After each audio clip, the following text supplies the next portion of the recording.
સરસ મજાના પાઠ નંબર 13 સમરથલાલ સુરણવાળાનો સન્માન સમારોહ, જે ધોરણ 7નું પુસ્તક હતું. એમાં ભાગ આપણે 1 જોયો સુરણવાળાનો. હવે ભાગ 2માં આપણે શરૂઆત કરીએ. આગળ આપણે જોયું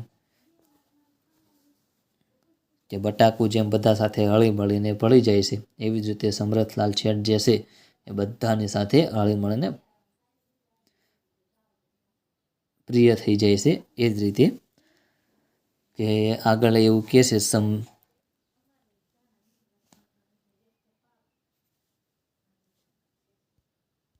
બટાકું જેમ બધા સાથે ભળી જાય છે એમ બટાકાના જે હોલસેલ વેપારી જે છે બકુલભાઈ, એ કહે છે કે જેમ ગાજરમાં ઇનામ મેળવ્યું છે કે હવે મોટું બટાકું ઉગાડીને કે એ ઇનામ તરખમ મોટું ઇનામ લાવે ત્યાં સુધી આપણે પહોંચ્યા હતા. તો સરસ મજાનું ગાજર જે છે એનું ચિત્ર આપણને આપેલું છે કે આનું ઇનામ એને મળેલું હતું સમરથલાલ શેઠને.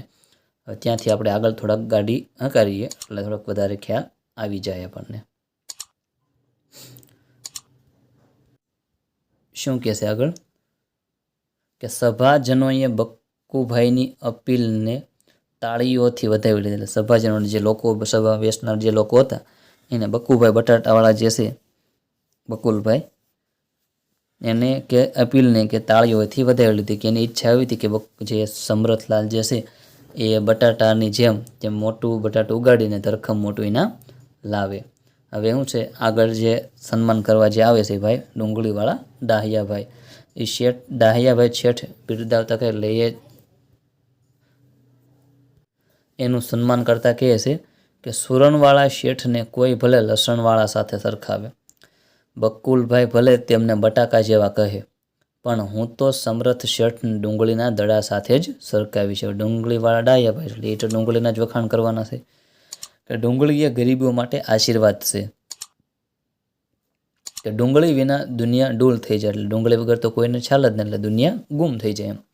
ડુંગળીને તો કસ્તુરી કહેવામાં આવે છે. કસ્તુરી એટલે એમ જે હરણ હોય એમાંથી આપણે મેળવીએ છીએ. એની સુગંધ સારી હોય, સુવાસ એની બધી પર ફેલાતી હોય છે.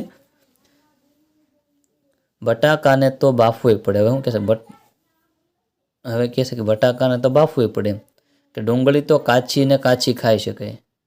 શું કહે છે કે બટાકાને તો બાફવું પડે એમ, ડુંગળી તો કાચીને કાચી ખાઈ શકાય. કે એનું કચુંબર થાય અને એને ભજીયા પણ થાય. કચુંબર આપણે બનાવીએ ને એનું કચુંબર થાય અને ભજીયા થાય. અરે વાત કરતાં મોઢામાં પાણી છૂટી જાય. કે આપણા સમરથ શેઠ પણ ડુંગળીના દડા જેવા છે, કે એમની શાખ કસ્તુરીની જેમ મહેકે છે. એટલે એની મહેક એટલે સુગંધ છે. કસ્તુરીની જેમ જે સુગંધ હોય કસ્તુરીની એમ ચારે બાજુએ મહેકે છે એમ. ડુંગળી જેમ ગરીબને ઘેર પણ જાય ને શેઠિયાને ઘેર પણ જાય, તેમ સમરથ શેઠ પણ ગરીબોની ઝૂંપડીમાં જાય અને મિલ માલિકોના બંગલે પણ જાય. હવે ડુંગળી જે છે એ ગરીબોના ઘરે જાય અને શેઠ લોકો હોય એના ઘરે પણ જાય. એ જ રીતે જે સમરથલાલ જે શેઠ છે સુરણવાળા, એ ગરીબોની ઝૂંપડીમાં જાય છે અને મિલ માલિકો જે હોય મોટા મોટા બંગલાવાળા એના બંગલે પણ જાય છે. કે એમને કશી વાતનું અભિમાન નથી, એટલે કે એને કોઈ વાતનું ગર્વ નથી. કે એ પણ ડુંગળીની જેમ અનેક ઉપયોગમાં આવે તેવા પરોપકારી છે. એટલે કે એવા ઉપકારી છે કે બધા જ નાના મોટા માણસોના એ કામમાં આવે છે. રેલ રાહતનું કામ હોય તોય એ પહેલાં, અને રામ રોટલો આપવામાં પણ એ મોખરે. હવે રેલ રાહતનું કામ એટલે શું છે તો કે પૂર જ્યારે આવતું હોય ત્યારે મોટાભાગનું જે ઘર વખરીનો સામાન હોય છે એ બધું તણાઈ ગયો હોય છે. રેલ એટલે પુલ થાય, પૂર જે આવે ને રેલ એટલે પૂર. એટલે અહીંયા રેલવેની વાત નથી, રેલ એટલે પૂર થાય. જે વરસાદ આવ્યો હોય અને ઘર વખરીનો સામાન બધું ખોવાય એમ આડવડું થઈ ગયું હોય, બધું વહી ગયું હોય, ત્યારે જે મદદ કરવામાં આવે એને રેલ રાહત કહેવામાં આવે છે. અને રામ રોટલો કે ગરીબોને જે આપવામાં આપણે આપીએ રોટલો એ. હું તો કહું છું કે શેઠજી ડુંગળીની જેમ જ ગરીબ તંગ વગર સહુની સેવા કરતા રહેજો. કે ડુંગળીની જેમ ગરીબ તંગ વગર, એટલે કે ડુંગળીની આપણે ત્રાણ ન હોય, તંગ ન હોય એ રીતે કે તમારી સેવા પણ કે સતત તમે કરતા રહેજો એમ, તંગ વગર એમ, તાણ નથી એમાં. આગળ કોથમીરવાળા કળશીભાઈ ઊભા થાય છે કે સાહેબ મને 2 મિનિટ બોલવાની રજા આપો. એટલે હવે એ કહે છે પ્રમુખે રજા આપી એટલે કોથમીરવાળા કળશીભાઈ સ્ટેજ પર ચડી આવ્યા અને કહેવા લાગ્યા. પ્રમુખે રજા આપી એટલે કોથમીરવાળા કળશીભાઈ જે છે સ્ટેજ પર ચડી આવ્યા અને કહેવા લાગ્યા કે શાકભાજીવાળા વેજીટેબલ ભાઈઓ, વેજીટેબલ એટલે શાકભાજી, એટલે કે શાકભાજીવાળા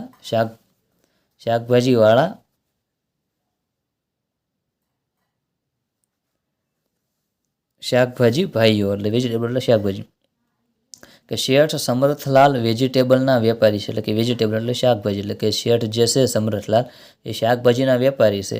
હું તો નોન વેજીટેબલ છું. શું કામ? તો કે કોથમીર છે એ મસાલામાં આવે છે. ધાણા, આદુ, કોથમીર એ બધું મસાલો કહેવાય. એટલે કે હું તો નોન વેજીટેબલ છું. કારણ શાક વેચતો નથી, પણ આદુ, મરચાં અને કોથમીર વેચવાનો ધંધો કરું છું. શું કહેશે કે હું કોઈ શાક નથી વેચતો, પણ આદુ, મરચાં અને કોથમીર વેચવાનો ધંધો કરું છું. કે જુદા જુદા વેજીટેબલ ભાઈઓએ તેમને બટાકા અને ડુંગળી જેવા કહ્યા. એટલે કે જુદા જુદા જે શાકભાજીવાળા ભાઈ છે એવું કે બટાકાવાળા હોય તો બટાકા સાથે સરખાવે, ડુંગળીવાળા હોય તો એ ડુંગળી સાથે સરખાવે છે. પણ હું તો કહીશ કે બટાકા કે ડુંગળી કે કોઈ પણ શાક, દાળ કે કઢી કે બધા કોથમીર વિના ફીકા લાગે, એટલે કે સ્વાદહીન લાગે. આપણને કોઈ પણ શાક બનાવવું હોય તો એમાં કોથમીર વગર ચાલે નહીં, એટલે સ્વાદ વગર ના લાગે. કે કોથમીર ન વાપરે તે અક્કલનો ઓથમીર કહેવાય. શું કહે છે? કોથમીર જે ન વાપરે તો એ કોથમીરનો અક્કલનો ઓથમીર એટલે કે મૂર્ખ કહેવાય. મૂર્ખ કહેવાય. સભામાં હસાહસ થઈ ગઈ, એટલે બધા હસવા લાગ્યા. કે શાક બધા સારા, પણ મસાલો હોય તો જ શાક સ્વાદિષ્ટ બને. હવે શાક છે એ બધા સારા જ છે, પણ એમાં જો મસાલો હોય તો જ શાક જે છે એ સ્વાદિષ્ટ એટલે કે સુગંધવાળું કંઈક મજા આવે, ટેસ્ટી બને એમ. હું તો સુરણલાલ શેઠને કોથમીર જેવા કહું છું. એ ભલે 60 વર્ષના થયા, પણ લીલી કોથમીરની જેમ તે હંમેશા તાજા ને તાજા જ દેખાય. હવે એના વર્ષ 60 થઈ ગયા છે, પણ જે લીલી કોથમીર હોય આપણે લેવા જઈએ એટલે આપણે છારી કોથમીર લઈએ ને એ રીતે એ તાજા ને તાજા જ દેખાય. આપણે તાજી કોથમીર લઈએ. અને કોઈ પણ કામ કરવા